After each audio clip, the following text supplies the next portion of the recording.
નમસ્કાર મિત્રો, હું લીના કિનારીવાળા આપની સમક્ષ રજૂ કરું છું જીવન દર્પણ વાર્તા સંગ્રહમાં પ્રસિદ્ધ વાર્તા નંબર 3, ટેકનોલોજીને વ્યવહારમાં અપનાવો.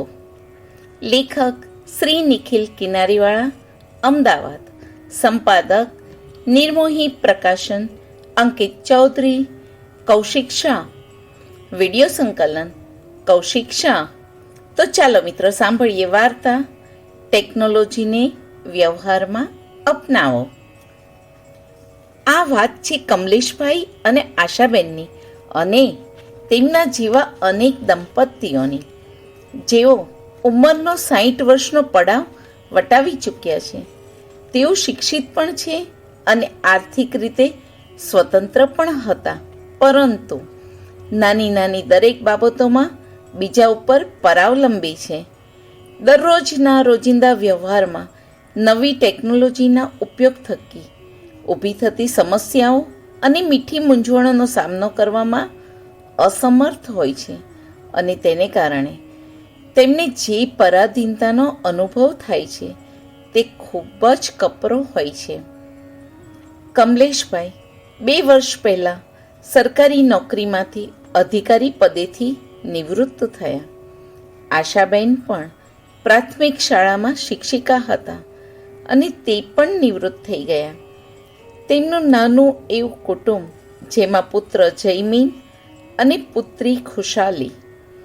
બંનેના લગ્ન થઈ ગયા પછી તેઓ પોતપોતાની જિંદગીમાં વ્યસ્ત થઈ ગયા.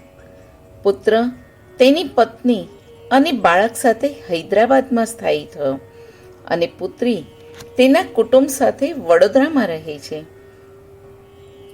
કમલેશભાઈ જૂની ઘરેડના માણસ. તેમને પહેલેથી કોમ્પ્યુટર, લેપટોપ અને મોબાઈલના વપરાશથી કોણ જાણે કેમ પણ સૂક કેળવી હતી.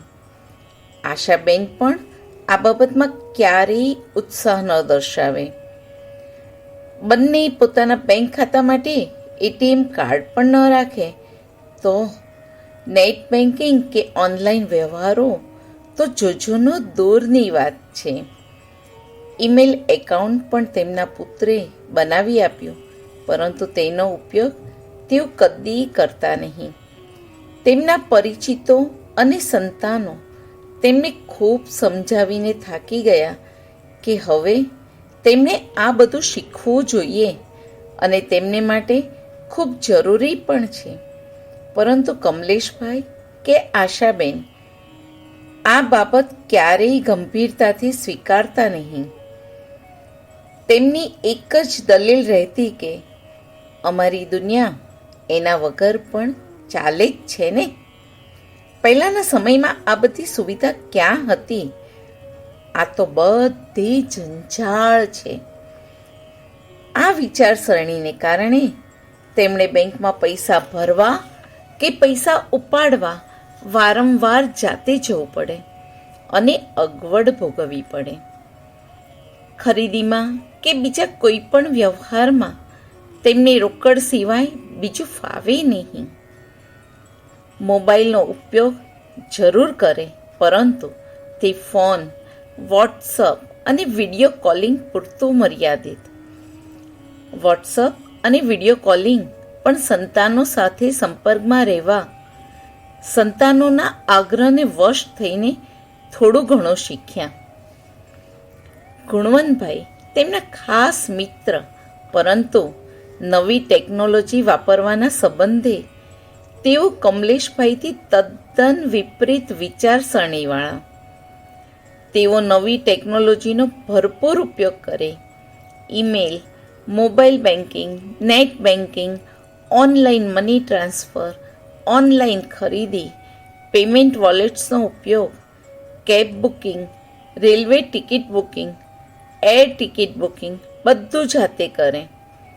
પુત્ર, પુત્રી, પૌત્રાદિની સાથે ઓનલાઈન ભેટ સોગાદની આપલે તથા આર્થિક વ્યવહારો પણ ખૂબ જ આસાનીથી કરી લેતા.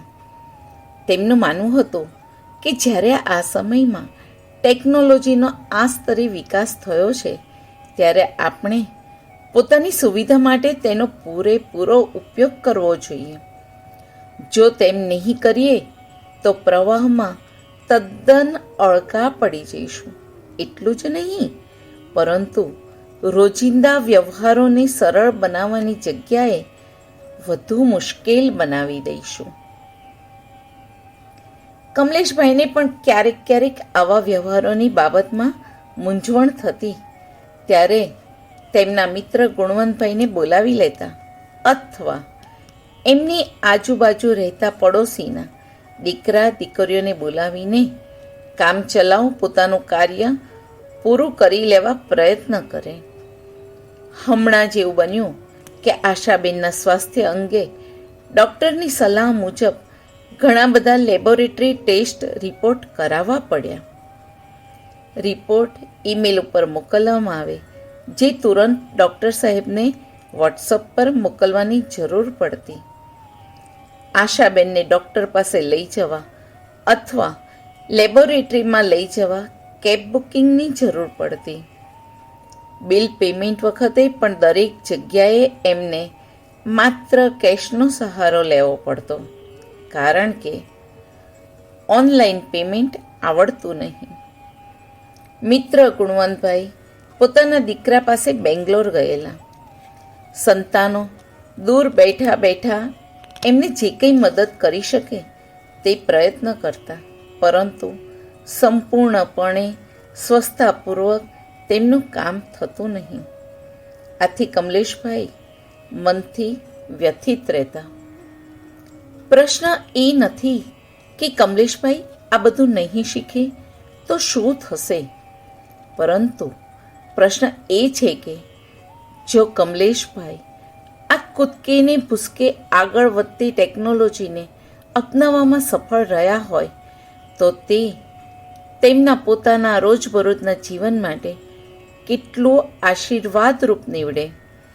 જીવન સરળ બને, પરાવલંબન ઘટે, વ્યવહારો સરળ બને અને પોતાના રોજિંદા કામો આત્મવિશ્વાસથી જાતે જ પૂર્ણ કરી શકે. ગુણવંતભાઈ બહારથી આવ્યા બાદ કમલેશભાઈને મળવા આવ્યા ત્યારે કમલેશભાઈ અને આશાબેને તેમની ગેરહાજરીમાં અનુભવેલી મુશ્કેલીઓ કહી. ગુણવંતભાઈએ કમલેશભાઈને બાજુમાં બેસાડી સમજાવ્યા, જો કમલેશ ઓનલાઈન બેન્કિંગ અથવા આર્થિક વ્યવહારોથી લોકો ગભરાય છે, પરંતુ ગભરાવાની કોઈ જરૂર નથી. માત્ર સચેત રહેવાની જરૂર છે. રોડ પર નીકળીએ ત્યારે શું આપણે બીજા વાહનોના ડરથી આપણે આપણું વાહન ચલાવવાનું બંધ કરી દઈએ છીએ? આપણે આપણી સવલત માટે વાહન ચલાવીએ છીએ અને તેને કારણે ગંતવ્ય સ્થાન ઉપર ઝડપથી પહોંચવામાં આપણે સરળતા અનુભવીએ છીએ.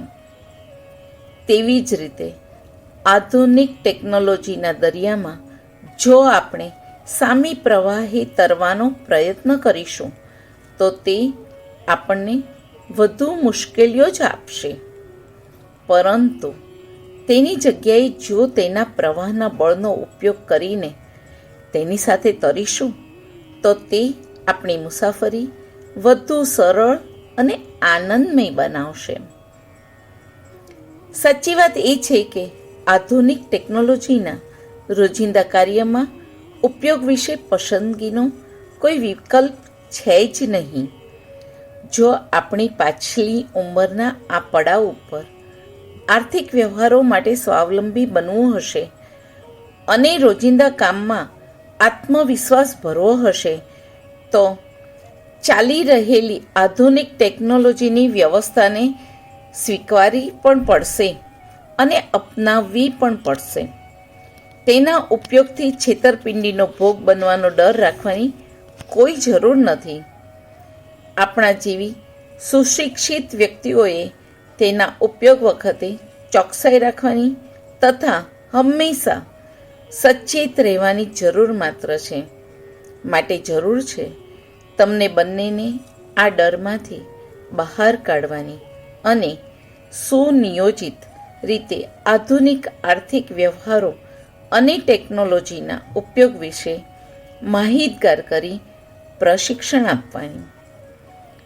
જે જવાબદારી સામાજિક સંસ્થાઓ અને યુવાનોના સહકારથી પરિપૂર્ણ થઈ શકે.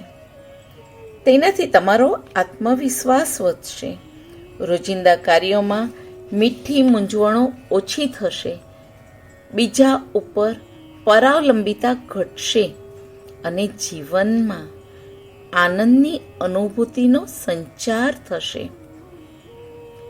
પહેલી વાર કમલેશભાઈ અને આશાબેનને ગુણવંતભાઈની વાતોમાં ભારોભાર તથ્ય લાગ્યો અને ઉત્સાહભેર નિર્ણય લીધો કે સૌ પહેલાં અમે બેંકનું એટીએમ કાર્ડ લઈશું અને તેનો ઉપયોગ કરતા શીખીશું. અમે આ બધી ટેકનોલોજીનો અમારી ક્ષમતા અનુસાર ઉપયોગ કરતા શીખીશું અને અમારી અંદર રહેલો ડર દૂર કરી ફરીથી અમારું જીવન સુનિયોજિત કરીશું, આત્મવિશ્વાસથી ભરપૂર કરીશું. આટલું કહેતા ગુણવંતભાઈએ કમલેશભાઈનો હાથ પકડી તેમને બાદ ભીડી અભિનંદન આપ્યા અને ખાતરી આપી, હું તારી પડખે છું તથા નજીકની સામાજિક સંસ્થામાં ચાલતા આપણી વય જૂથ માટેના પ્રશિક્ષણના વર્ગોમાં તમને લઈ જઈશ. કમલેશભાઈએ પણ વળતી પળે આંખોમાં હર્ષના આંસુ સાથે ગુણવંતભાઈનો સાચી સલાહ માટે આભાર માન્યો. અસ્તુ. લેખક નિખિલ કિનારીવાળા, અમદાવાદ.